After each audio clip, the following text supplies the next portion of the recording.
सुप्रभात। आज का हमारा विषय है ध्वनियाँ। ध्वनियों में अनुस्वार। अनुस्वार का चिन्ह अंक की बिंदी होती है। यह एक व्यंजन ध्वनि है। इसे नासिक व्यंजन कहते हैं। नासिक अर्थात जो नाक से उच्चारित किए जाए। इसे ए के ऊपर बिंदु लगाकर अंक के रूप में प्रयोग किया जाता है। इसका उच्चारण अलग से नहीं है। जब अनुस्वार शब्द के अंत में आता है, शब्द के आखिरी में आता है, तब उसका उच्चारण मैं के रूप में किया जाता है। ये पंचम वर्ण कहलाते हैं।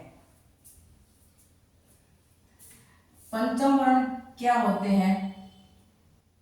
क वर्ग में आता है ङ, च वर्ग में आता है ञ, ट वर्ग में आता है अण, त वर्ग में आता है न, प वर्ग में मैं। हम इनको अनुस्वार के रूप में इस प्रकार इनका प्रयोग करते हैं। जैसे गंगा, इसमें अंक की बिंदी लगाते हैं गंगा। पंजाब, तो पंजाब, यहाँ अंक की बिंदु का प्रयोग किया गया है। अंडा, हम इसको भी सही मानते हैं और इसको भी सही मानते हैं, लेकिन ये इन वर्गों के पंचम अक्षर हैं और यहाँ इस अंक की बिंदी का अनुस्वार के रूप में प्रयोग किया गया है। अनुस्वार जिन स्वर वर्णों की उच्चारण करते हैं हम, तब वायु जो मुंह से बाहर आती है उसे अनुस्वार कहते हैं। दूसरा है अनुनासिक। अनुनासिक की परिभाषा, जब हम स्वरों का उच्चारण करते हैं तब वायु मुंह और नाक दोनों से बाहर निकलती है, उसे अनुनासिक कहते हैं। जब अकेले मुंह से वायु बाहर आती है उसे मौखिक कहते हैं या अनुस्वार कहते हैं। और जब मुंह और नाक दोनों से बाहर निकलती है तब अनुनासिक कहलाता है। यह एक प्रकार की स्वर ध्वनि है, अर्थात स्वरों में उच्चारित की जाती है। जिन स्वर वर्णों की शिरोरेखा के ऊपर, शिरोरेखा क्या होती है? जैसे क लिखा और उसके ऊपर ये लगा दी शिरोरेखा। जिन स्वर वर्णों की शिरोरेखा के ऊपर यहाँ स्थान खाली है, अर्थात कोई मात्रा नहीं लगी हुई है, तो वहां अनुनासिक को चंद्र बिंदु से लिखा जाता है। जैसे हमने क्या लिखा? सांस। यहाँ कोई मात्रा नहीं है तो हम यहाँ चांद बिंदु का प्रयोग करेंगे, चंद्र बिंदु। आंख, पूंछ। जिन स्वर वर्णों के ऊपर मात्रा लगी होती है, यानी यहाँ कोई मात्रा लगी होती है, यहाँ पर, वहां हम अनुनासिक को बिंदु से ही लिखेंगे। जैसे गोंद, मैं। यहाँ पर चंद्र बिंदु का प्रयोग न करके अंक की बिंदु का प्रयोग किया गया, बिंदु का प्रयोग किया गया। आगे है विसर्ग। विसर्ग का चिन्ह है, ये दो डॉट होते हैं।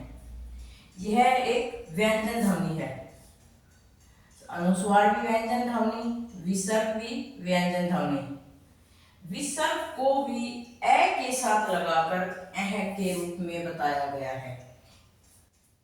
ए के साथ लगाकर, इसको भी ए के साथ लगाया गया था। ए के ऊपर बिंदी लगाई गई थी, यहाँ ए के साथ लगाकर इसके बाद में दो बिंदु लगाकर इस रूप में इसको बताया गया है।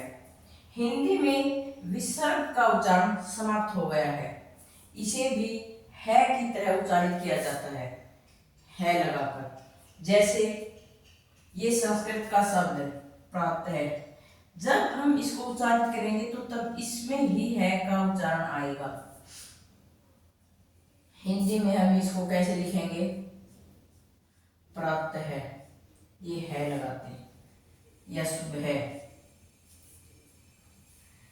आगे कुछ आगत ध्वनियां।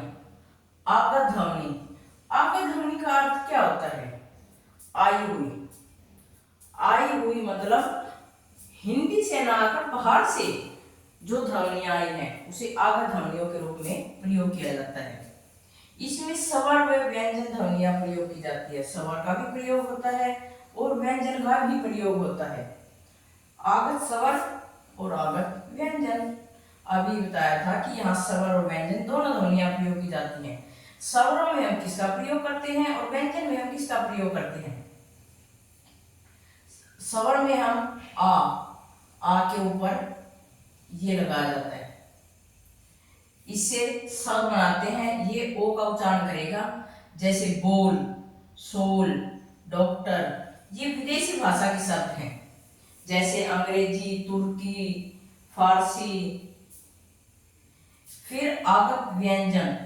व्यंजन में जय, फे या खे, इनके नीचे एक डॉट लगाई जाती है, बिंदु लगाया जाता है। उस बिंदु को हम नुक्ता कहते हैं। जो इन जय, फे, खे, इन वर्णों के नीचे जो बिंदु लगाई जाती हैं उसे हम नुक्ता कहते हैं। जब हम इनको नुक्ता लगाकर उच्चारित करते हैं तो इनमें भी फर्क होता है, इनमें अंतर होता है। जैसे एक सज्जा, सजा और एक सज्जा, इनके उच्चारण में क्या अंतर है? जब हम जय का उच्चारण करेंगे और एक नुक्ता लगाने के बाद जय का उच्चारण करेंगे तो हमारी जो जीवा है जय हमारे दांतों के बीच में, दांतों के नीचे आकर बोली जाएगी जय, वो होता है आगत व्यंजन। ऐसे ही सजा लिखा और इनके बिंदु लगाने के बाद इनके अर्थों में भी अंतर आ जाता है। इसका अर्थ होगा सजाना और इस नुक्ता लगाने के बाद इसका अर्थ होगा दंड। आशा करती हूँ कि आपको ये विषय समझ आ गया होगा। मिलते हैं अगली वीडियो के साथ। धन्यवाद।